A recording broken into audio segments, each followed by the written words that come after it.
안녕하세요. 저희는 위다프의 고도의 가을 발표를 맡은 4주차 발표조입니다.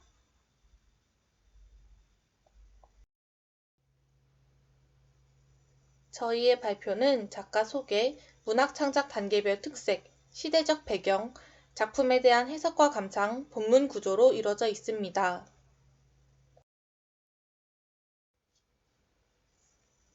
첫 번째 작가 소개입니다.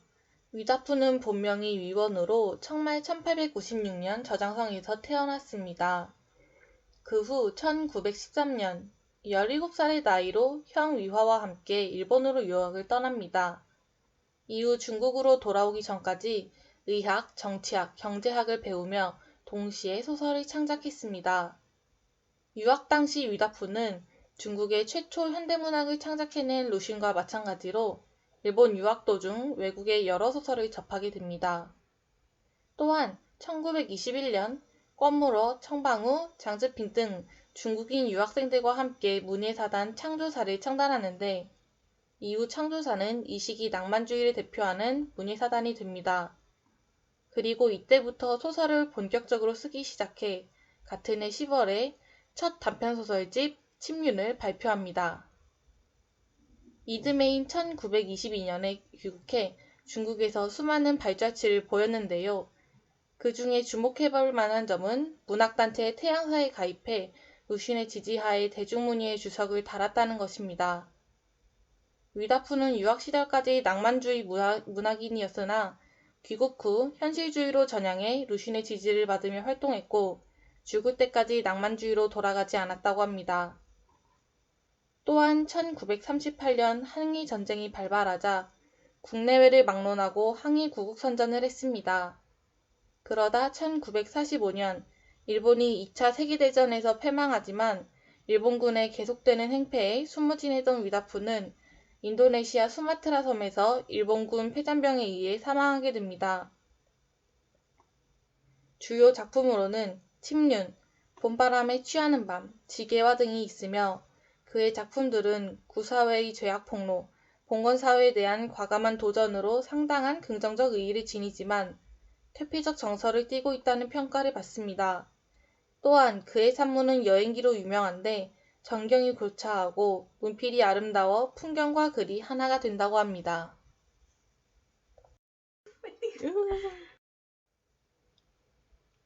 다음으로는 문학 창작 단계별 특색입니다.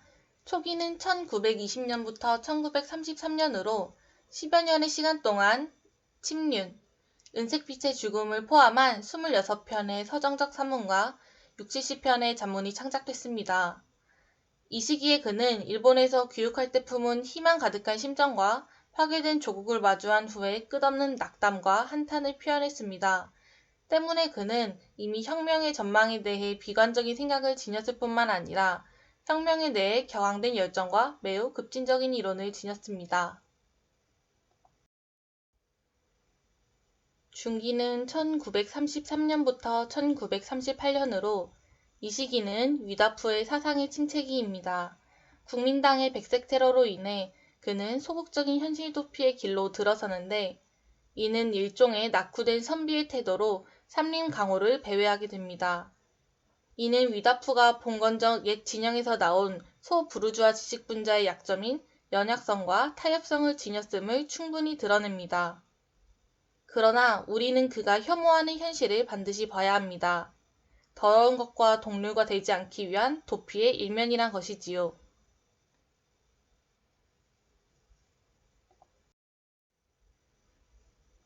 후기는 이후 1945년까지입니다.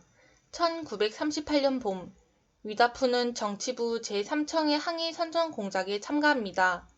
그는 펜을 사용해 투쟁에 참가했고 자신의 열정적인 목소리로 사람들의 투쟁을 격려하고 고무시켰습니다. 다음 세 번째 목차, 작품 창작의 시대적 배경 및 작품에 대한 소개입니다.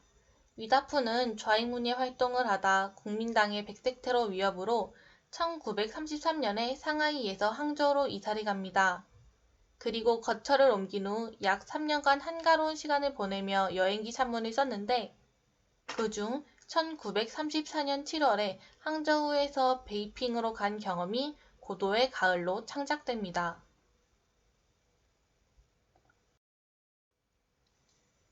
여기서 고도는 옛 수도란 의미로 베이핑을 말합니다. 베이핑은 베이징의 다른 이름으로 베이징은 수도임을 내포하는 지명이라 산문 창작 당시엔 난징이 수도였기에 작품 속에선 베이핑이라 부릅니다. 이어서 고도의 가을은 베이핑이 가을에 대한 묘사에 있어 자연 풍경과 아름다움에 대한 집착을 담으면서도 고요하고 담백한 심정을 무의식 중에 드러냅니다. 또한 고도라는 묘사의 소재지를 분명히 밝혀 깊이 사모하는 마음과 그리움을 표현합니다. 즉, 사회적 풍운과 개인의 처지가 작가의 심리에 그림자를 드리웠고 이에 따라 고도의 가을에 대한 맛, 즉 감상에 약간의 괴로움이 뒤섞인 것을 알 수 있습니다.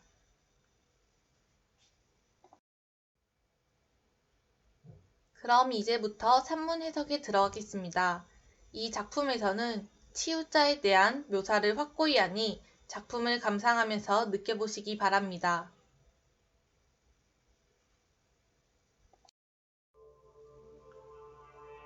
秋天，无论在什么地方的秋天，总是好的。可是啊，北国的秋却特别的来得清，来得静，来得悲凉。我的不远千里，要从杭州赶上青岛，更要从青岛赶上北平来的理由，也不过想饱尝一尝这秋，这故都的秋味儿。 가을은 어느 곳의 가을임을 막론하고 언제나 좋다. 하지만 북방의 가을은 유달리 더 맑고 조용하고 구슬프다. 내가 먼 길을 마다하지 않고 항저우에서 칭다오를 뒤쫓고 또 칭다오에서 베이핑을 뒤쫓아온 이유는 가을, 이 고도의 가을의 맛을 충분히 맛보고자 하는 것에 지나지 않는다. 첫 번째 단락을 통해 작가가 가을, 특히 베이핑의 가을에 집착하는 모습을 알 수 있습니다.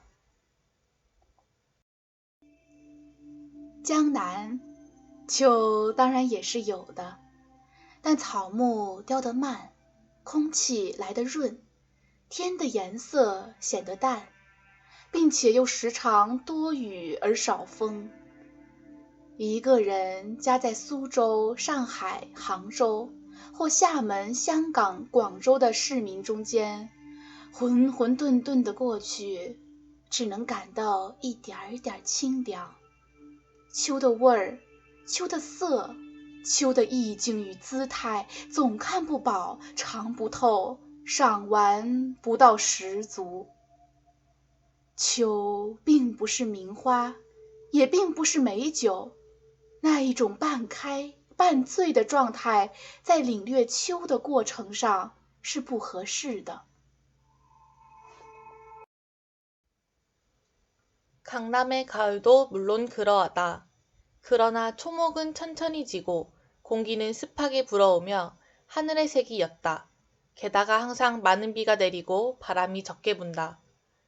홀로 수저우, 상하이, 항저우 혹은 샤먼, 홍콩, 광저우의 시민들 사이에 끼어 혼란스럽게 지나가면 단지 조금의 청량함과 가을의 맛, 가을의 색, 가을의 분위기와 자체를 느낄 수 있으며 내내 충분히 보지 못하고 충분히 맛보지 못하며 감상이 충분치 못하다. 가을은 결코 명화가 아니며 좋은 술이 아니다. 그 반절, 반취의 상태는 가을을 느끼는 과정에 부적합하다.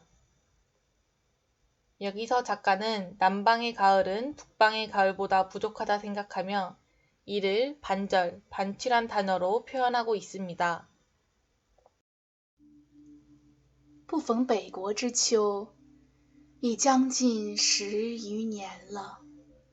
在南方，每年到了秋天，总要想起陶然亭的芦花、钓鱼台的柳影、西山的重唱、玉泉的夜月、潭柘寺的钟声。在北平，即使不出门去吧，就是在皇城人海之中，租人家一船破屋来住着，早晨起来，泡一碗浓茶，向院子一坐，你也能看得到很高很高的碧绿的天色，听得到青天下驯鸽的飞声。从槐树叶底朝东细数着一丝一丝漏下来的日光，或在破壁腰中静对着像喇叭似的牵牛花的蓝朵，自然而然的也能感觉得到十分的秋意。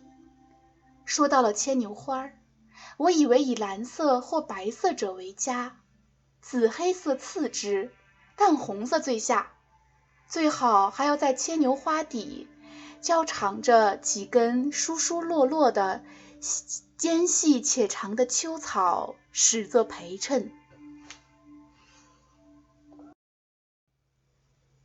북방의 가을을 못 만난 지 벌써 근 10여 년이 되어간다. 남방에서 매년 가을이 되면 항상 정자의 갈대꽃, 조어대에 들이운 버드나무, 시산의 곤충들 울음소리, 옥천의 달밤, 담자사의 종소리를 돌연 떠올리게 된다. 베이핑에선 설령 문 밖을 나가지 않더라도, 설령 황성 이내의 가운데일지라도 누군가의 허름한 집을 빌려 머물면서 이른 아침에 일어나 농차를 누리고 정원으로 나가 앉으면 누구나 높디 높은 청록색의 하늘을 볼 수 있으며 푸른 하늘 아래 온순한 비둘기의 날개짓 소리를 들을 수 있다. 회화나뭇잎 아래서 동쪽을 향해 한 오라기씩 새어나오는 햇빛을 세세히 세거나 망가진 벽 허리에서 나팔과 같은 나팔꽃의 남색송이와 조용히 대치하면 자연스레 충분한 가을의 정취를 느낄 수 있다. 나팔꽃이라 하면 나는 남색 혹은 흰색인 것이 아름답고 자흑색이 다음으로 가고 다몽색은 제일 아래인 줄로만 알았다. 가장 좋은 것은 나팔꽃 아래에서 드문드문 자라고 있는 가늘고 긴 가을풋 몇바닥을 받치는 데 사용하도록 전수하는 것이다. 이 단락에선 베이핑의 가을의 맛을 느낄 수 있는 곳을 세세하게 언급하고 베이핑 아니라면 어디서든 가을을 느낄 수 있다고 말합니다. 그리고 쭈이하오부터 시작하는 마지막 문장은 오늘날 중국에서 잘 쓰지 않는 예술적 표현이라 해석이 다소 어색할 수 있습니다. 지금 보이는 사진들은 산문 속 경관을 이해하기 쉽게 바이두에서 가져와 봤습니다. 北国的槐树也是一种能辨人联想起秋来的点缀，像花儿而又不是花儿的那一种花蕊，早晨起来会铺得满地，脚踏上去声音也没有，气味也没有，只能感出一点点极细微极柔软的触觉。扫街的在树影下一阵扫后，尘土上留下来的一条条扫帚的丝纹，看起来既觉得细腻，又觉得清闲，潜意识下并且还觉得有点落寞。古人所说的梧桐一叶而天下知秋的遥想，大约也就在这些深沉的地方。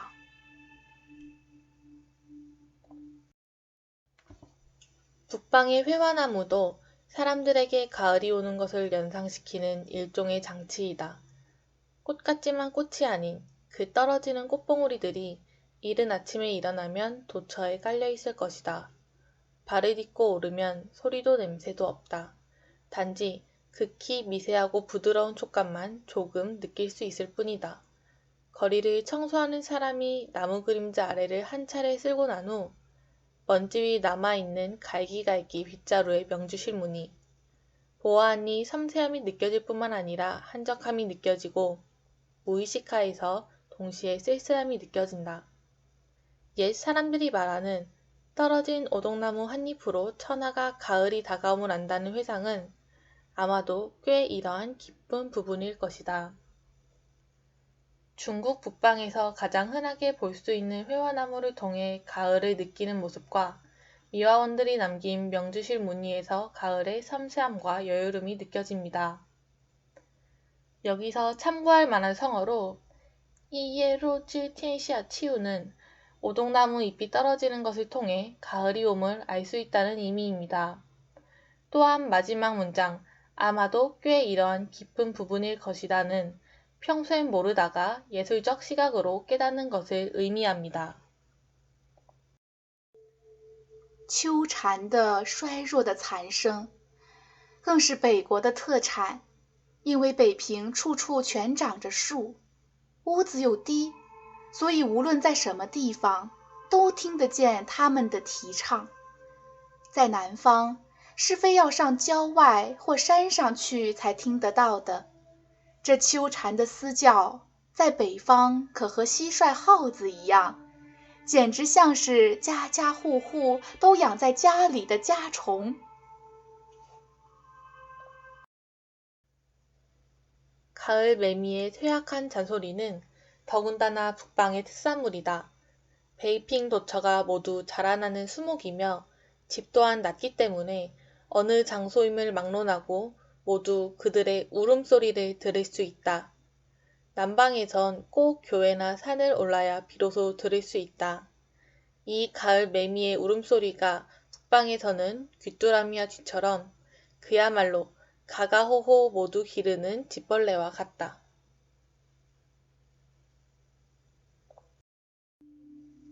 还有秋雨嘞，北方的秋雨也似乎比南方下得齐，下得有味儿，下得更像样。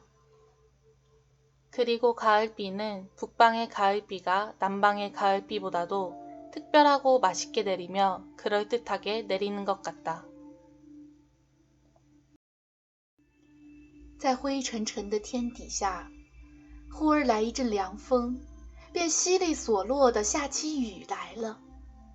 一阵雨过，云渐渐地卷向了西去，天又晴了，太阳又露出脸来了。着着很厚的青布单衣或夹袄的都市闲人，咬着烟管，在雨后的斜桥影里，上桥头树底下去一立，遇见熟人，便会用了缓慢悠闲的声调，微叹着互答着地说：“哎，天真凉嘞，可不是嘛，一层秋雨一层凉嘞。” 짙은 잿빛 하늘 아래서 호련 시원한 바람이 한 차례 불어와 비가 바로 쏟아졌다. 한바탕 비가 지나가자 구름이 점점 서쪽으로 감돌며 하늘이 다시 맑아지고 태양도 다시 얼굴을 드러냈다. 겹겹이 아주 두터운 푸른 호복이나 저고리를 입은 도시의 한량들이 파이프를 불고 비온 후에 사교 가장자리의 나무 그림자에 서서는 아는 사람을 우연히 만나 여유로운 목소리로 살짝 한숨을 내쉬며 서로 말했다. 에그, 날씨가 진짜 추워졌네. 그러게나 말야. 한바탕 가을비 내리고 한층 서늘해졌구만. 北方人念震字，总老像是层字，平平仄仄起来，这念错的奇韵，倒来得正好。 북방인들은 쩐자를 항상 정자처럼 찰지게 읽는데 이렇게 잘못 읽은 운이 도리어 더 적합하다. 北方的果树到秋天也是一种奇景。第一是枣子树，屋角、墙头、茅房边上、灶房门口，它都会一株一株地长大起来，像橄榄又像疙瘩似的这枣子籽儿，在小椭圆形的细叶中间显出淡绿微黄的颜色的时候，正是秋的全盛时期。等枣树叶落，枣子红完，西北风就要起来了。北方便是沙尘灰土的世界，只有这枣子、柿子、葡萄成熟到8、9分的7、8月之交，是北国的清秋的佳日，是一年之中最好也没有的 Golden Days。 베이징의 과수도 가을이 되면 일종의 뛰어난 경관이 된다. 제1은 대추나무가 진 모퉁이, 담장 꼭대기, 뒷간 근처, 부엌 입구에서 모두 우후죽순 자라나는 것이다. 올리브 열매와 비둘기 알과 같은 이 대추 아래 작고 가는 타원형 잎사귀 사이로 연두빛과 옅은 노란색이 환히 나타날 때가 바로 가을의 전성기다. 대추나무 잎이 떨어지면 대추는 붉어지고 북서풍이 불기 시작해 북방은 바로 모래먼지의 세상이 되어 오로지 대추, 감, 포도만이 존재하는데 이는 80에서 9가지 무르익은 7, 8월의 교차점으로 북방 가을의 가을이며 1년 중 가장 좋으면서도 없을 전성기다. 有些批评家说，中国的文人学士，尤其是诗人，都带着很浓厚的颓废的色彩，所以中国的诗文里赞颂秋的文字的特别的多。但外国的诗人又何尝不然？我虽则外国诗文念得不多，也不想开出账来，做一篇秋的诗歌散文抄。但你若去一翻英、德、意、法等诗人的集子，或外国的诗文的 anthology 来，你就能够看到许多关于秋的歌颂和悲题。各著名的大诗人的长篇田园诗或四季诗里，也总以关于秋的部分写得最出色而最有味，足见有感觉的动物，有情趣的人类，对于秋总是一样的特别能引起深沉、悠远、严厉、萧索的感触来的。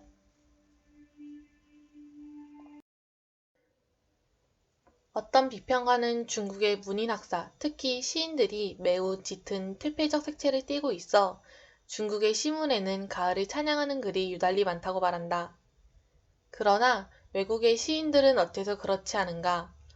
내가 비록 외국 신문을 많이 읽지는 않았지만 그들의 시집을 엮고 싶지도 한 편의 가을 시가와 산문집을 만들고 싶지도 않다.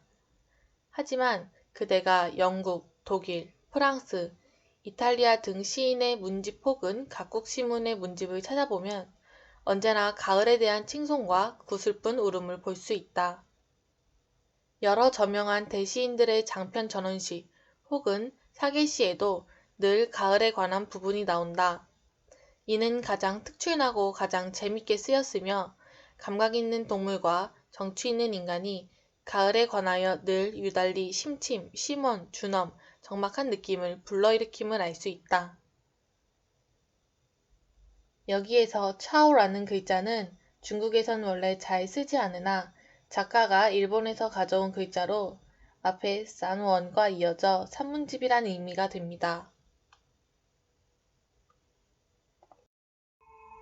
不单是诗人，就是被关闭在牢狱里的囚犯，到了秋天，我想也一定能感到一种不能自已的深情。秋之于人，何尝有国别，更何尝有人种阶级的区别呢？不过在中国，文字里有一个秋逝的成语，读本里又有着很普遍的欧阳子的《秋声》与苏东坡的《赤壁赋》等，就觉得中国的文人与秋的关系特别深了。可是这秋的深味儿，尤其是中国的秋的深味儿，非要在北方才感受得到底。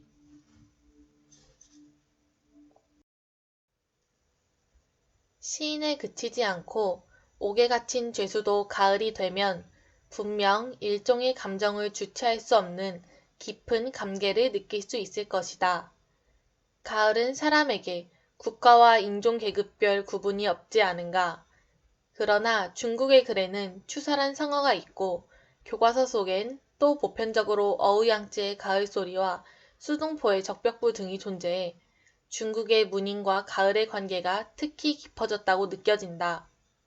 그러나 이 가을의 깊은 맛, 특히 중국 가을의 깊은 맛은 북방이 아니면 오로지 끝까지 느낄 수 없다. 여기서 우양지의 가을소리는 북송의 저명한 산문가 어우양슈의 추정부를 가리키며 남송대 유명 시인 수동포의 적벽부는 그가 벗과 함께 술과 가을 산수를 즐기며 창작한 것입니다. 南国之秋当然也是有它的特异的地方的，比如念四桥的明月、钱塘江的秋潮、普陀山的凉雾、荔枝湾的残荷等等。可是色彩不浓，回味不永。比起北国的秋来，正像是黄酒之于白干，稀饭之于饃饃，鲈鱼之于大蟹，黄犬之于骆驼。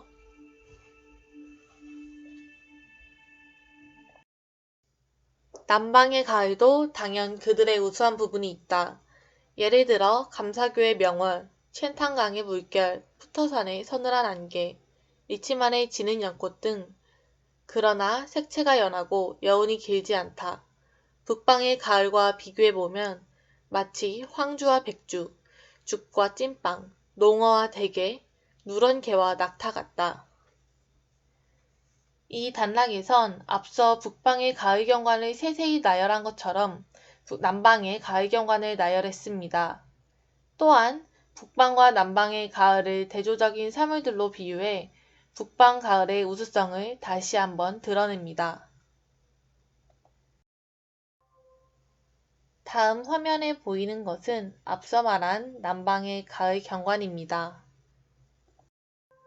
秋天，这北国的秋天，若留得住的话，我愿把寿命的2/3折去，换得一个1/3的零头。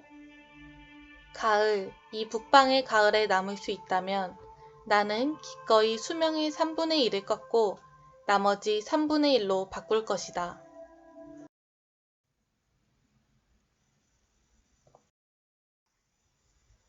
작품 번역 및 해석에 이어서 이에 대한 저원들의 감상을 일부 전해드리겠습니다. 마지막 단락에서 작가는 북방의 가을을 위해서라면 수명을 내놓을 수 있다는 극단적 의지를 드러내고 있는데 이를 통해 북방의 가을에 대한 애정과 사무치는 마음이 인상 깊었다. 특히나 작가가 처한 시대적 상황에서 목숨을 걸고서라도 북방의 가을을 사수하고 싶어하는 그 애절함이 와닿았다. 당시 사상과 이념의 전장터가 된 중국에서 북방의 가을에 대한 그리움은 휴머니즘 관점에서 원초적인 고통과 상처란 생각이 들었다. 내가 보기에는 고도의 가을의 특수성은 작가인 위다프가 가을이 되면 슬픈 감정이 든 전통적인 시인과 다르기 때문이다. 작품의 쿠즈예이로 비克신일양의 완전 슬럼프에 빠진 상태도 아니고 파바이리 펀후이샤즈 우시산 판사이 와이샹 산창 치우디빙의 비장하고 호기로운 감정도 없다. 그가 쓴 이 산문의 특성은 바로 한 지식인이 고도 깊은 곳에서 평온한 마음을 가지고 있다는 데 있다. 서글픔을 기본으로 하는 가을 경치에서 작가가 선택한 사물은 사소하지만 따뜻한 느낌이 가득 차 있다. 이것은 아마 고도의 가을이 가을을 소재로 한 현대 산문 중 뛰어난 작품으로 뽑을 수 있는 이유라 생각한다.